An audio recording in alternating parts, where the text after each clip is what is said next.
민사소송법 11주차 강의 세 번째 시간입니다. 자, 소재기의 효과 살펴보죠. 우리 교재 196쪽입니다. 자, 이렇게 이제 소송을 제기하게 되면 어떠한 법적 효과가 발생하는지 이제 살펴보는 거예요. 자, 소가 제기되면 실체법상으로는 시효 중단, 기간 준수, 그러니까 소 제기 기간이 정해져 있는 경우에 기간 준수의 효과가 발생을 해요.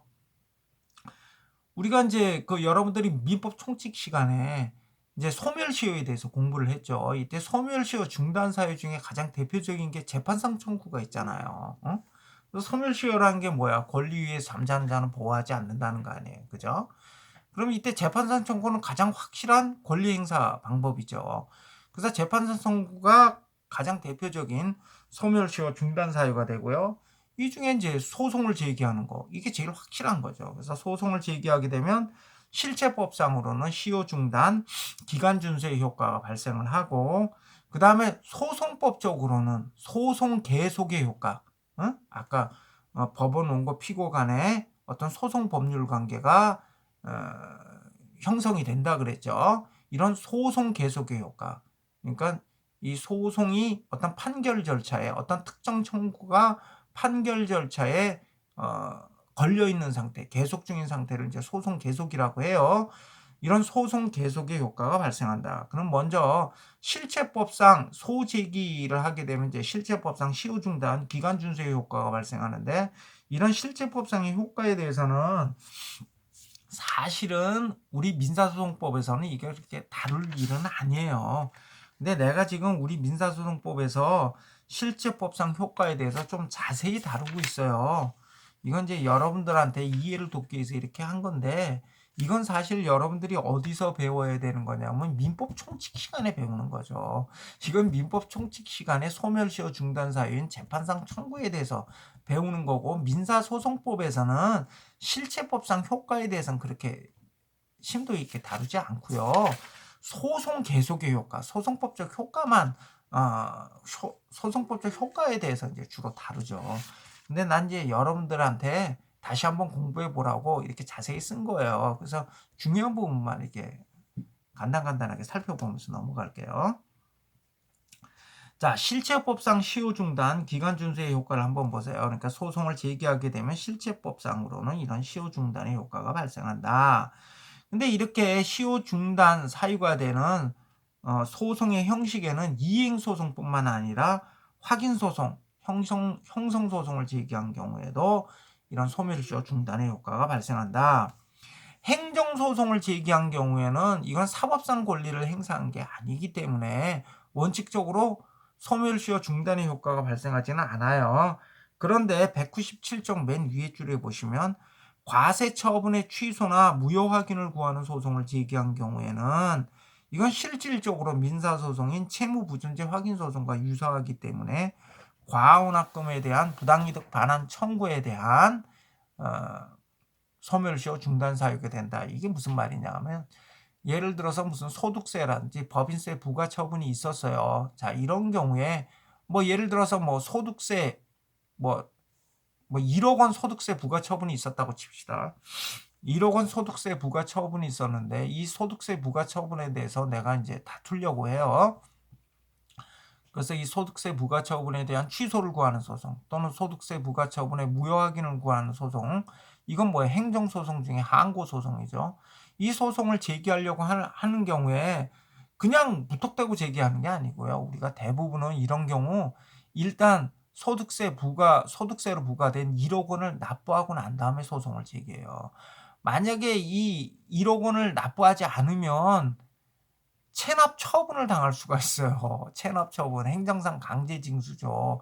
체납 처분. 그러니까 세무서장이 내 재산에 대해서 압류를 한 다음에 매각을 한단 말이죠. 체납 처분을 당할 수가 있어요. 체납 처분을. 물론 이런 이제 다투는 소송이 진행된 도중에는 공매는 하지는 않아요. 이제 압류하고 여기까지 들어오는데 공매는 하지는 않지만 하여튼 체납 처분을 당할 수가 있어요. 그래서 이때 이 체납 처분을 당하지 않으려고 집행정지 신청이라는 걸 하잖아요. 우리가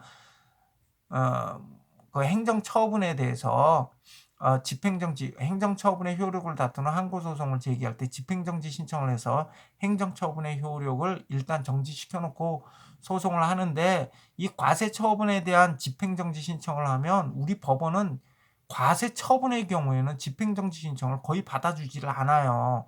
왜냐하면 집행정지 신청이라는 게 어떤 행정처분의 효력을 정지시키지 않으면, 행정처분의 집행을 정지시키지 않으면 회복할 수 없는 손해를 입을 염려가 있는 경우에 집행정지 신청을 받아주는 거거든요. 그런데 이때 그 과세처분의 경우에는 내가 지금 과세처분에 따른 세금을 납부했다 하더라도 나중에 돌려받을 수가 있잖아요. 국세 같은 경우는 국가, 지방세 같은 경우는 지방자치단체인데, 우리 국가나 지방자치단체에서 소송에서 지고 난 다음에 배째라 이러지는 않거든요. 돌려주거든요. 그러니까 우리 판례가 이 집행정지 신청을 안 받아줘요. 그러니까 체납 처분을 당할 염려가 있다. 그 다음에 이 또 과세 처분에 응해서 납부하지 않게 되면 이제 여기에 대해서 이제 이자도 납부를 해야 되고 또 가산세를 내야 돼요. 가산세. 응? 가산세가 오히려 이자보다 더 무서워요. 그 가산세까지 납부해야 된단 말이에요. 고율의 가산세까지 납부를 해요.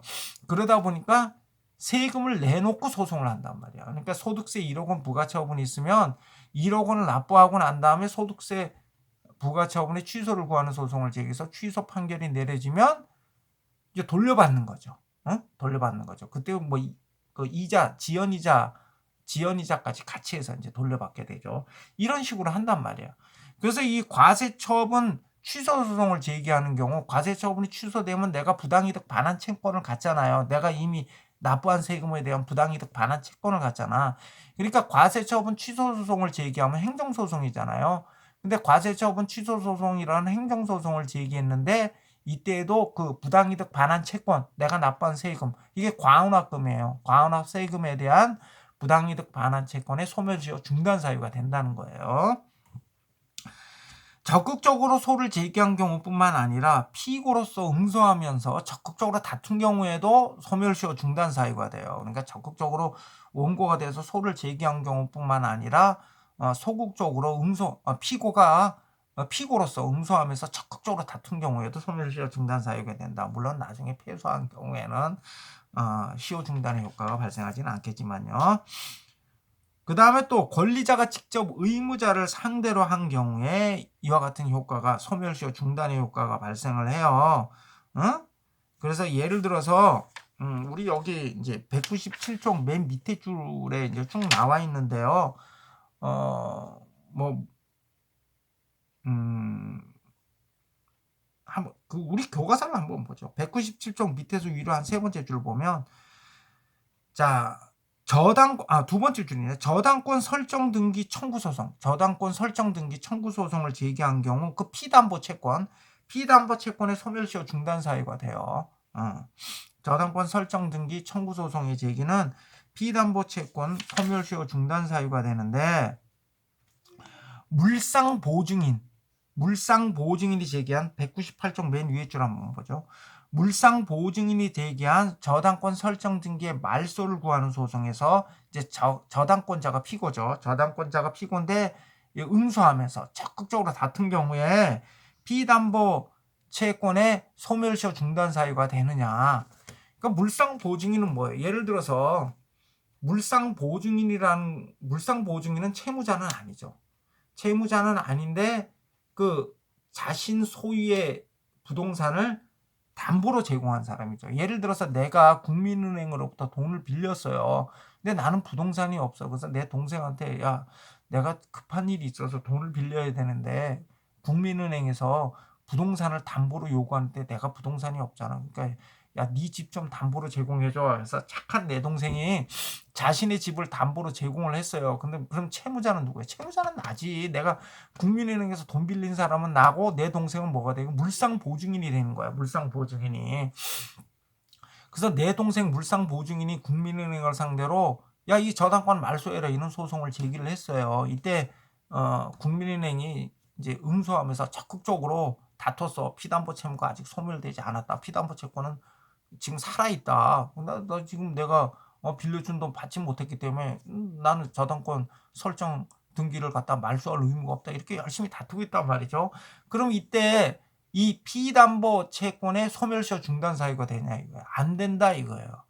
왜냐하면 그 피담보 채권의 채무자하고 채권자는 누구예요? 나하고 국민은행이죠. 근데 지금 이 소송은 뭐예요? 국민은행하고 내 동생이 소송을 하는 거잖아. 그래서 이때는 권리자가 직접 의무자를 상대로 했어야 되고, 그렇지 않은 경우 제3자를 상대로 한 경우에는 소멸시효 중단의 효과가 발생하지 않는다는 거예요. 그 다음에 기본적 법률관계의 확인을 구하는 소송에서도 소멸시효 중단의 효과가 인정될 수가 있다. 예를 들어서 거기 동그라미 4번, 그러니까 198쪽 밑에서 위로 하나 둘 셋 네 번째 줄 보시면요, 해고 무효 확인 소송을 제기한 경우에는, 자, 해고 무효 확인 판결이 나눠지면 해고가 무효가 되잖아요. 그럼 이 해고가 위법하다는 거 아니야.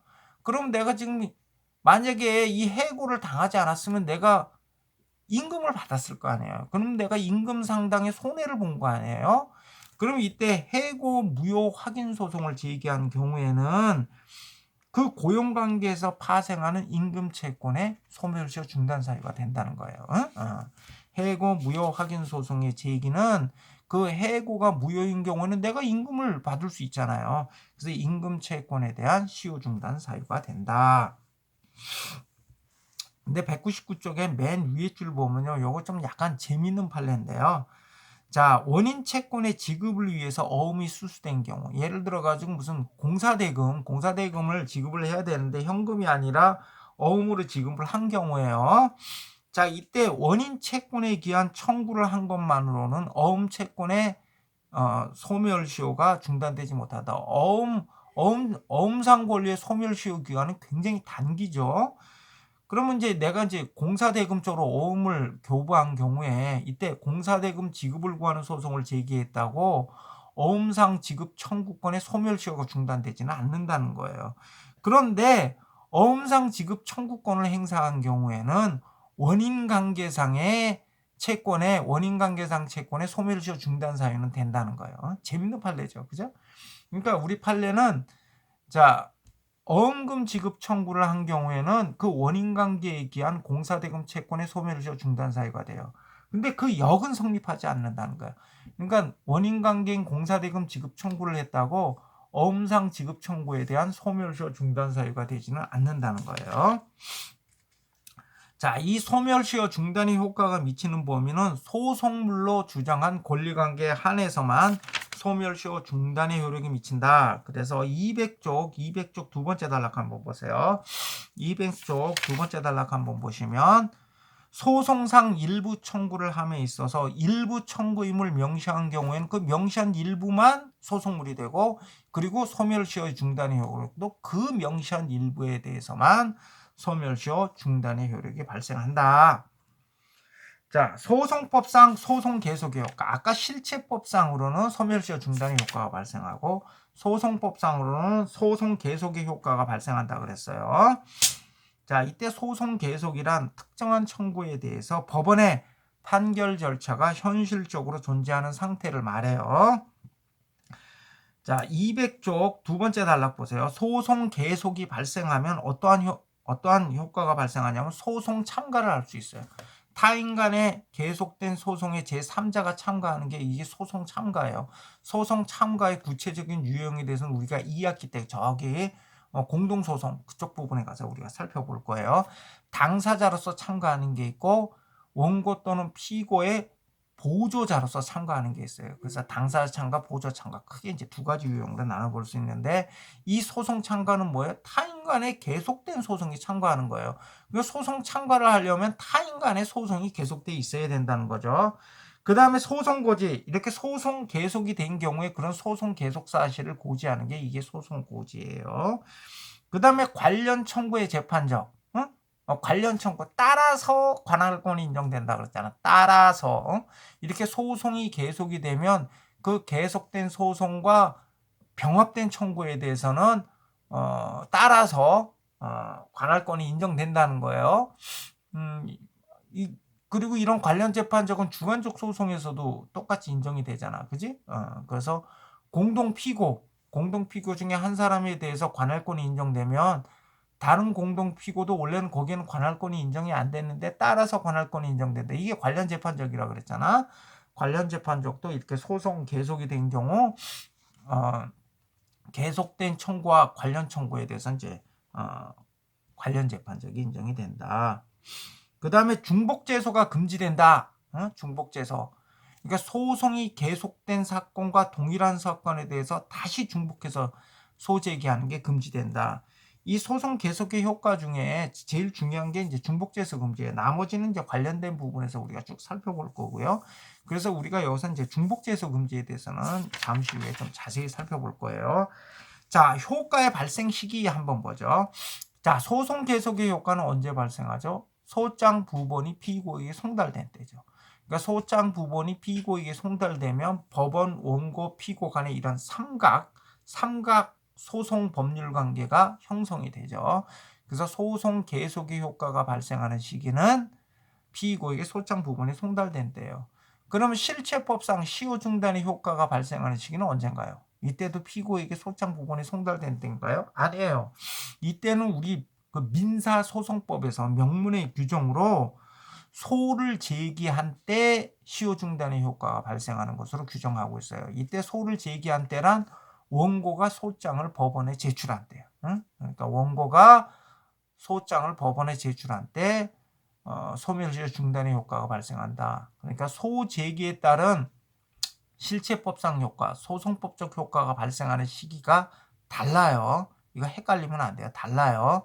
그래서 실체법상 효과가 발생하는 시기는 원고가 소장을 법원에 제출한 때, 그 다음에 그 소송 계속의 효과가 발생하는 시기는 피고에게 소장 부본이 송달된 때예요. 자, 소송 계속의 효과 중에 이제 그 중요한 중복제소 금지에 대해서 한번 살펴보죠. 자, 중복제소 금지. 중복제소 금지란 법원에 이미 소송 계속되어 있는 사건과 동일한 사건에 대해서 다시 소송을 제기하는 것이 금지된다. 이게 이제 중복제소 금지죠. 중복제소 금지를 하는 이유는 뭐겠어요? 이건 소송 비경제적이죠. 왜 똑같은 내용의 소송을 다른데 또 제기해요? 그죠? 굉장히 비경제적이죠. 그죠? 그리고 또 하나는 동일한 내용의 소송을 또 제기한 경우에 이게 재판 결과가 똑같이 나오면 좋지만 재판 결과가 서로 모순 저촉되는 경우에는 이거 정말 황당해지는 거죠. 그죠? 그러니까 판결에 모순 저촉의 우려가 있어요. 그래서 판결의 모순 저촉을 방지할 목적으로 중복제소를 금지시키는 거예요. 그래서 중복제소를 금지시키는 이유는 첫째, 소송 비경제적이다. 둘째, 판결에 모순 저촉의 우려가 있다. 이런 것 때문에 이제 중복제소를 금지하고 있어요.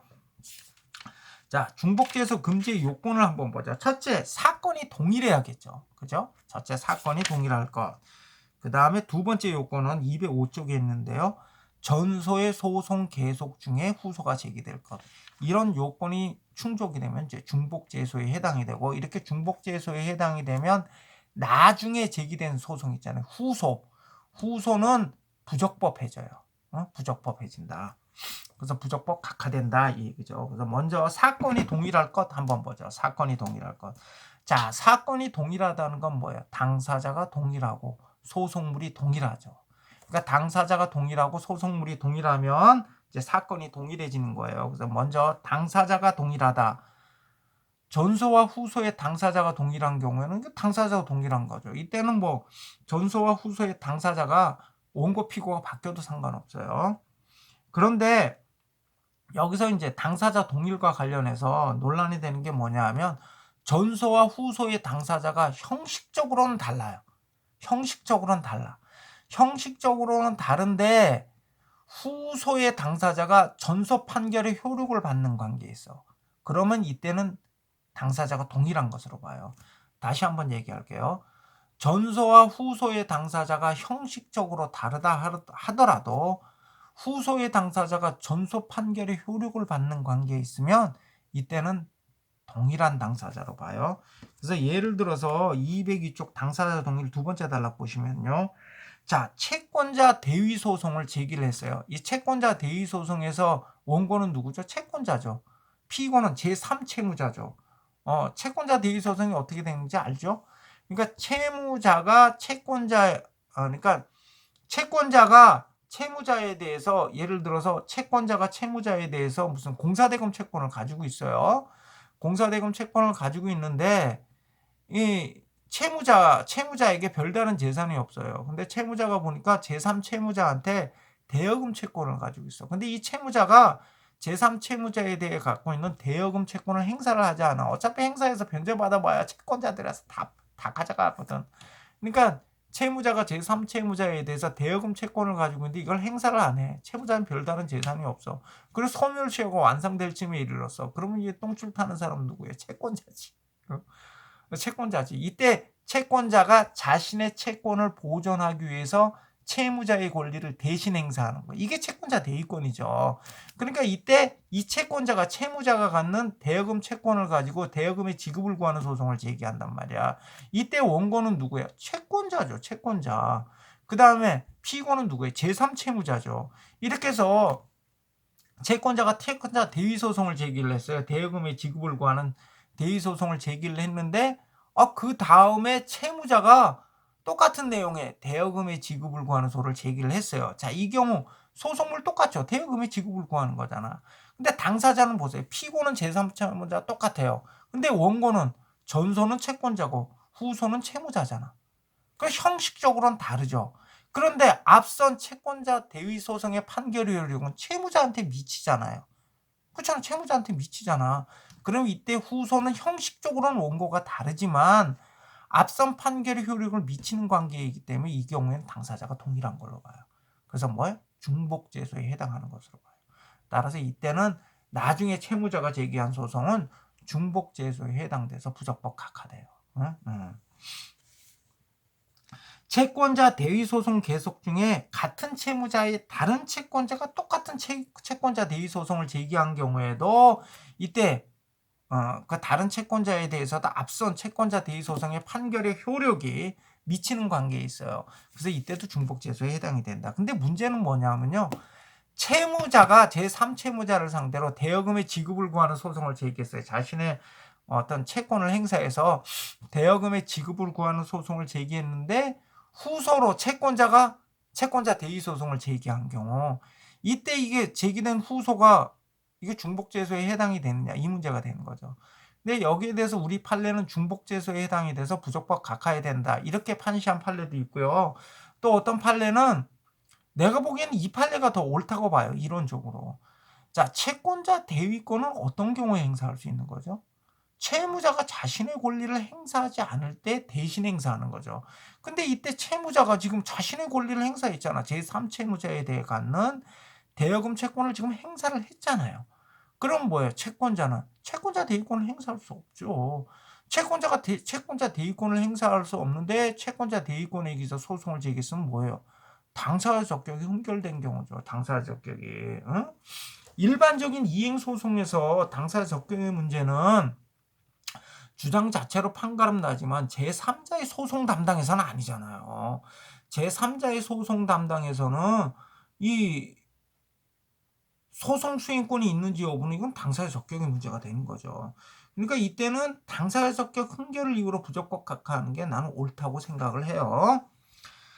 자, 하여튼 요런 경우에는 그러니까 전소와 후소의 당사자가 형식적으로 다르다 하더라도 이 전소 판결의 효력이 후소에 미치는 관계에 있으면 이거 동일한 당사자로 본다. 중복재소에 해당하는 것으로 본다. 근데 우리 판례는 채권자 취소 소송에 대해서는 또 이렇게 행사하지 않아요. 그러니까 채권자 취소 소송의 경우에는 우리 판례는 채권자 취소권은 채권자가 갖는 각자의 고유 권리를 행사하는 거로 봐요. 그래서 예를 들어서 채무자가 채권자를 해하는 행위를 했어요. 사해행위를 했어. 그래서 채무자가 자신이 갖고 있는 유일한 재산인 부동산을 예를 들어 자기 처한테 증여를 했어요. 그 책임 재산을 부당히 감소시키는 행위잖아. 채권자를 해하는 행위죠. 사해행위죠. 여기에 대해서 채권자 A가 그 사해행위 취소를 구하는 소송을 제기를 했어요. 그랬더니 채권자 B가 또 똑같이 사해행위 취소를 구하는 소송을 제기했어요. 그러면 나중에 후소로 제기된 채권자 B니까 채권자가 여러 명 있어요. A, B 이렇게. 근데 앞선 소송은 채권자 A가 사해행위 취소를 구하는 소송을 제기했고 그 다음에 똑같은 동일한 채무자에 대한 채권자 B가 또 동일한 사회행위에 대한 취소 소송을 구하는 소송을 제기했어요. 자, 이런 경우 나중에 제기된 채권자 취소 소송은 중복제소에 해당이 되나요? 우리 판례는 아니라는 거예요. 채권자 취소권의 경우에는 채권자 각자가 갖는 고유한 권리라는 거지. 그러니까 채권자 A의 채권자 취소권과 채권자 B의 채권자 취소권은 각각 별개의 권리라는 거예요. 그러니까 이 경우 중복제소에 해당이 되지 않는다는 거예요. 근데 채권자 대위권은 또 그렇게 행사하지 않았잖아. 채권자 A가 채권자 대위 소송을 제기했어. 근데 동일한 채무자의 채권자 B가 또 동일한 소송물을 가지고 채권자 대위 소송을 제기한 경우 우리 판례는 뭐라고 했어요? 나중에 제기한 건 중복제소에 해당된다 그랬잖아. 근데 채권자 취소권은 아니래. 어떻게 보면 일관성이 좀 없죠. 일관성이 좀 없어요. 근데 우리나라 이제 학자분들 중에 판례하고 마찬가지로 채권자 취소권뿐만 아니라 채권자 대위권도 채권자가 각자 갖는 고유한 권리다. 따라서 채권자 A가 채권자 대위 소송을 제기했는데 동일한 채무자의 채권자 B가 동일한 소송물을 가지고 채권자 대위 소송을 제기한 경우에도 중복제소가 아니다. 이렇게 주장하시는 또 분도 계세요. 어디더라? 저 서울대학교에 계시는 잠깐만 그 교수님 이름이 맹 교수님인데 하여튼 그분이 그런 식으로 해석을 하세요. 그런 분이 계세요. 오히려 그 학자분이 일관성이 있는 거죠. 우리 판례는 일관성이 없죠. 채권자 대위권에서는 중복제소라고 그러고 채권자 취소권에서는 중복제소가 아니라 그러고 이게 뭐 달리 해석할 이유는 사실은 없잖아요. 근데 우리 판례는 그런 입장이에요. 그래서 여러분들은 판례 입장을 이제 숙지하시면 되죠. 판례 입장을 숙지하시면 돼요. 그런데 이제 우리 그 203쪽에 밑에서 하나, 둘, 셋, 넷, 다섯 번째 줄 보세요. 판례는 채무자가 제3채무자를 상대로 제기한 이행소송 계속 중에 압류채권자, 이거 추심명령을 받은 압류채권자예요. 추심명령을 받은 압류채권자가 제3채무자를 상대로 추심소송을 제기한 경우 이때는 중복제소가 아니다. 이런 입장이다. 이게 무슨 얘기냐 하면요. 채무자가 제3채무자를 아까 똑같은 사례예요. 똑같은 사례인데 채무자가 제3채무자를 상대로 대여금의 지급을 구하는 소송을 제기했는데요. 그 채무자에 대한 채권자, 공사대금 채권을 갖고 있던 채권자가 공사대금 지급을 구하는 소송을 제기해서 승소 판결을 받았어요. 판결이 확정됐어. 그래서 채권자가 채무자가 임의로 변제를 하지 않으니까 채권자가 판결금을 받으려고 강제 집행을 하려고 해요. 근데 이제 채권에 대한 강제 집행 방법이 추심명령이잖아. 그래서 이 채권자가 추심명령을 받았어. 추심명령을 받았어. 추심명령을 받았는데 이때 추심명령을 받아서 이제 이 채권자가 제3채무자를 상대로 추심소송을 제기한 거죠. 이 추심소송의 내용은 뭐예요? 대여금의 지급을 구하는 거지. 그러니까 소송물은 똑같지. 소송물은 똑같은데 전소와 후소의 당사자가 다르죠. 앞선 소송은 채무자가 온 거고 후행하는 소송에서는 그 추심명령을 받는 압류채권자가 지금 원고가 돼 있는 경우죠. 자, 이런 경우에 후소가 중복제소에 해당이 되느냐 여부가 이제 문제가 됐어요. 자, 이런 경우에 보면 아까 그거하고 비슷하지 않아요? 채권자 대위권 행사한 경우가 비슷하지 않아요? 이게 지금 추심명령이 아니라 그냥 단순한 채권자 대위권이라 행사하면 우리 판례가 뭐라 그랬어요? 중복제소에 해당한다 그랬잖아. 중복제소라 그랬잖아요. 그런데 이렇게 추심명령을 받은 압류채권자가 추심소송을 제기한 경우에는 중복제소가 아니라는 입장이에요. 이때는. 이게 왜 그러냐 하면 지금 이 사람은 추심명령까지 받은 사람이에요. 추심 권한이 있는 사람이죠. 지금 앞선 채무자는 뭐예요? 추심 권한을 지금 상실했어. 그러니까 그 채무자는 뭐예요? 당사자적 격이 없는 사람이죠. 그러니까 원칙적으로 앞선 그 채무자가 제기한 소송은 사실 부적법한 소송이에요. 그런데 이게 이제 원칙대로 한다면 앞선 채무자의 소송이 부적법 각하되고 그 다음에 이 추심 명령을 받은 압류채권자가 추심 소송을 제기해야 되잖아요. 제기해야 돼. 근데 이게 만약에 그 앞선 채무자가 제기한 소송이 부적법 각하 안 됐어. 그럼 지금 여기 추심 명령을 받은 압류채권자는 지금 법률에 의해서 지금 추심 권한을 가지고 있는 사람인데 추심 권한을 제대로 행사를 못해. 이건 좀 부당하다는 거지. 그래서 우리 판례가 이 경우에는 중복재소가 아니다. 추심 소송을 제기할 수 있다. 이렇게 이제 해석을 해줬어요. 그래서 이런 경우는 이제 추심 소송 제기할 수 있고 이때 채무자가 제기한 소송은 이제 부적법 각하돼야겠죠. 그죠? 그 다음에 소송물의 동일. 이 소송물의 동일은 우리 여태까지 소송물 이론 살펴봤죠. 판례, 구소송물 이론에 따라서 이제 판단을 하면 될 거예요. 그 다음에 전소의 소송 계속 중에 후소를 제기했을 것. 그러니까 전소의 소송 계속 중에 이제 동일한 사건에 대해서 소송 계속 중인 사건과 동일한 사건에 대해서 소송을 제기하면 이때 이제 중복재소에 해당이 된다. 근데 이제 이때 뭐 같은 법원에 제기되던 다른 법원에 제기되던 뭐 상관없어요. 그런데 이제 여기서 이제 우리가 이제 좀 논란이 되고 있는 부분이 뭐냐면 전소의 소송 절차 중에 그 판결의 효력을 받는 사람이 소송 참가한 경우에 소송 참가한 경우에도 이때 중복재소에 해당이 되느냐. 이게 이제 주주가 대표소송을 제기해서 대표소송이라는 게 뭐야? 회사가 이사에 대해서 손해배상 청구권을 가지고 있어요. 그러니까 이사가 회사에 손해를 끼치는 행위를 했어. 그러면 이제 회사가 이사를 상대로 손해배상 청구권을 행사해서 손해배상을 받아서 회사의 자본을 충실하게 해야 되는데 회사가 이사를 상대로 손해배상 청구를 하지 않아요. 하기가 어렵지. 예를 들어 하나그룹이 김승영 회장을 상대로 손해배상 청구하기가 쉽겠어요. 삼성전자가 이재용 씨한테 손해배상 청구하기가 쉽겠어요. 그러니까 이때는 소수주주가 손해배상 청구해라 이렇게 요구할 수 있단 말이야. 근데 손해배상 청구를 하지 않으면 주주가 소송을 제기할 수 있어. 이게 대표소송 아니야? 자, 그래서 주주가 이사를 상대로 손해배상 청구 소송을 제기했어요. 대표소송, 손해배상 청구 소송을 제기했는데 사실 이 손해배상 청구권은 누가 갖는 거예요? 회사가 갖는 거지. 회사가 갖는 거예요. 이때 회사가 그 주주 측에 소송 참가를 한 거죠. 자, 이때 주주 측에 소송 참가를 했는데 당사자로서 참가할 수 있냐 이거예요. 당사자 참가는 소송 참가 유형이 아까 내가 당사자 참가하고 보조 참가가 있다 그랬잖아. 근데 이 당사자 참가는 소송 제기의 성질을 가지고 있어요. 당사자 참가 자체가 소송 제기야, 소송 제기의 성질을 가지고 있어. 실질적으로 내가 소를 제기하는 거야. 그래서 학설 중에는 그러니까 이 경우에 소송 참가를 했다고 하지만 실질을 따지면 어떻게 되냐면 주주가 이사를 상대로 한 손해배상 청구 소송을 제기한 데 대해서 회사가 또 손해배상 청구 소송을 제기한 거하고 똑같다 이거예요.